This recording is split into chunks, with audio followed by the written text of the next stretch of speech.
बच्चों, आज हम पढ़ेंगे अपनी पाठ्यपुस्तक कृतिका भाग 1 के चौथे पाठ माटी वाली के प्रश्नोत्तर।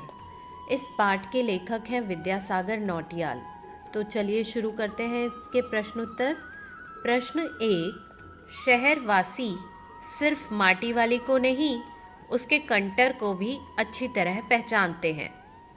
आपकी समझ से वे कौन से कारण रहे होंगे जिनके रहते माटी वाली को सब पहचानते थे? उत्तर: माटी वाली उस गांव के लगभग सभी घरों में माटी पहुंचाने का काम करती थी। मिट्टी पहुंचाने के काम से कभी किसी के घर में तो कभी किसी के घर में उसका जाना होता ही था। इसी कारण उसे सभी लोग पहचानने लगे थे। प्रश्न 2। माटी वाली के पास अपने अच्छे या बुरे भाग्य के बारे में ज़्यादा सोचने का समय क्यों नहीं था? उत्तर: माटी वाली के पास अपने अच्छे या बुरे भाग्य के बारे में ज़्यादा सोचने का समय इसलिए नहीं था क्योंकि उसके घर में उसके अलावा कमाने वाला कोई नहीं था। वह सुबह से लेकर शाम तक माटी ढोने का काम करती थी और इस काम से उसे जो थोड़े बहुत पैसे मिलते उन्हीं से उसके घर का गुजारा चलता था। प्रश्न 3। भूख मीठी कि भोजन मीठा से क्या अभिप्राय है? उत्तर: भूख मीठी कि भोजन मीठा से यह अभिप्राय है कि भूख लगने के समय भोजन की मिठास यानी स्वादिष्टता नहीं देखी जाती, क्योंकि ज़ोर से भूख लगने पर हर भोजन मीठा अर्थात स्वादिष्ट ही लगता है। इसलिए पहले भूख मिटाने का उपाय किया जाता है और फिर भोजन की मिठास यानी स्वादिष्टता की बात आती है। प्रश्न 4। पुरखों की गाड़ी कमाई से हासिल की गई चीज़ों को हराम के भाव बेचने को मेरा दिल गवाही नहीं देता। मालकिन के इस कथन के आलोक में विरासत के बारे में अपने विचार व्यक्त कीजिए। उत्तर: मालकिन के इस कथन से उसका पूर्वजों के प्रति लगाव और आदर का भाव झलकता है। उसे लगता है कि उसके पूर्वजों ने बड़ी मेहनत से एक एक पैसा बचाकर ये चीज़ें खरीदी होंगी, इसलिए वह इन चीज़ों को रद्दी के भाव व्यापारियों को नहीं बेचना चाहती। प्रश्न 5।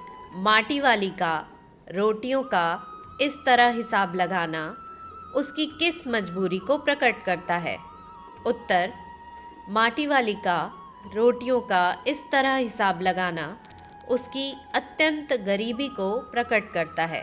उसके सामने रोज़ एक ही सवाल होता था कि आज वह अपना और अपने बूढ़े का पेट कैसे भरेगी। इसलिए जब भी कोई उसे रोटी आदि देता तो वह उसमें से कुछ खुद खाती और कुछ बूढ़े के लिए बचा लेती थी। प्रश्न 6।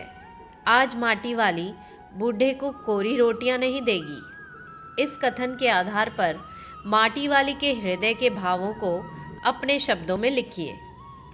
उत्तर: माटी वाली का पति बूढ़ा और कमज़ोर था। अपनी बीमारी के कारण वह कोई काम नहीं कर पाता था, इसलिए घर चलाने की जिम्मेदारी माटी वाली पर थी। वह सारा दिन मेहनत करती और शाम को जो कुछ भी मिलता उसे वे दोनों मिल बांट कर खाते थे। माटी वाली के मन में अपने बूढ़े पति के लिए आत्मीयता और गहरी संवेदना थी, इसलिए उसने सोचा कि अपने पति को कोरी रोटियां नहीं देगी। प्रश्न 7। गरीब आदमी का शमशान नहीं उजड़ना चाहिए। इस कथन का आशय स्पष्ट कीजिए। उत्तर: गरीब आदमी का शमशान नहीं उजड़ना चाहिए। इस कथन का आशय यह है कि गरीबों के रहने का आसरा नहीं छिनना चाहिए। माटी वाली जब एक दिन मजदूरी करके घर पहुंचती है तो उसके पति की मृत्यु हो चुकी होती है। अब उसके सामने विस्थापन से ज़्यादा पति के अंतिम संस्कार की चिंता होती है। बांध के कारण सारे शमशान पानी में डूब चुके होते हैं उसके लिए घर और शमशान में कोई अंतर नहीं रह जाता। इसी दुख के आवेश में वह यह वाक्य कहती है। प्रश्न 8, विस्थापन की समस्या पर एक अनुच्छेद लिखिए। उत्तर, विस्थापन का अर्थ है किसी स्थान पर बसे हुए लोगों को वहां से हटाना और वह जगह उनसे खाली करा लेना। आज विकास और प्रगति के नाम पर कई लोगों को अपनी जड़ों को छोड़कर जाना पड़ता है। तब उनके सामने कई प्रकार की समस्याएं उत्पन्न हो जाती हैं। ऐसा नहीं है कि सरकार विस्थापितों को बसाने के लिए कोई कदम नहीं उठाती, परंतु ये सारी सुविधाएं अपर्याप्त होती हैं।